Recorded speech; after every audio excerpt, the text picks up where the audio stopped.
Hi guys, welcome to our channel Ammu's kitchen and vlogs. ఈరోజు వీడియోలో మనము పిల్లలు స్కూల్ నుండి ఇంటికి రాగానే ఏదో ఒక స్నాక్ ఐటెం అడుగుతూ ఉంటారు కదా, వాళ్ళ కోసం మంచి ప్రోటీన్ రిచ్, హెల్తీకి హెల్తీ అండ్ ప్రోటీన్కి ప్రోటీన్ చాలా టేస్టీగా ఉండే పెసర గారెలు ఎలా తయారు చేయాలో చూద్దాం.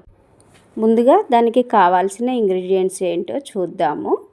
మనం పెసర్లని ఒక 6 అవర్స్ పాటు ఇలా నీళ్ళల్లో నానబెట్టుకోవాలి. నానిన పెసర్లని బరకగా మిక్సీ పట్టుకోవాలి. దాంట్లోకి ఒక 4-5 పచ్చిమిర్చి, ఒక హాఫ్ చెక్క ఆనియన్, ఒక ఇంచు అల్లం ముక్క, ఒక 5-6 కరివేపాకు, జీలకర్ర, ఉప్పు యాడ్ చేసుకొని బరకగా మిక్సీ పట్టుకోవాలి. మిక్సీ పట్టుకున్న తర్వాత ఒక గుప్పెడు పెసర్లను ముందుగానే మనం తీసుకొని పక్కకు పెట్టుకోవాలి.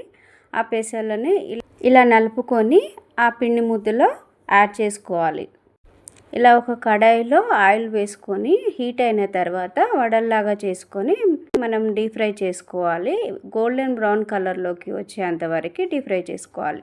మంటని మాత్రము హై ఫ్లేమ్లో పెట్టకూడదు ఫ్రెండ్స్, ఎందుకంటే పైన మాడుతుంది, లోపల పచ్చిగా ఉంటుంది కాబట్టి మీడియం ఫ్లేమ్లో పెట్టుకొని దీన్ని డీప్ ఫ్రై చేసుకోవాలి. ఎంతో హెల్తీ, క్రిస్పీ, టేస్టీ అయిన పెసరగారెలు రెడీ అయినట్టే.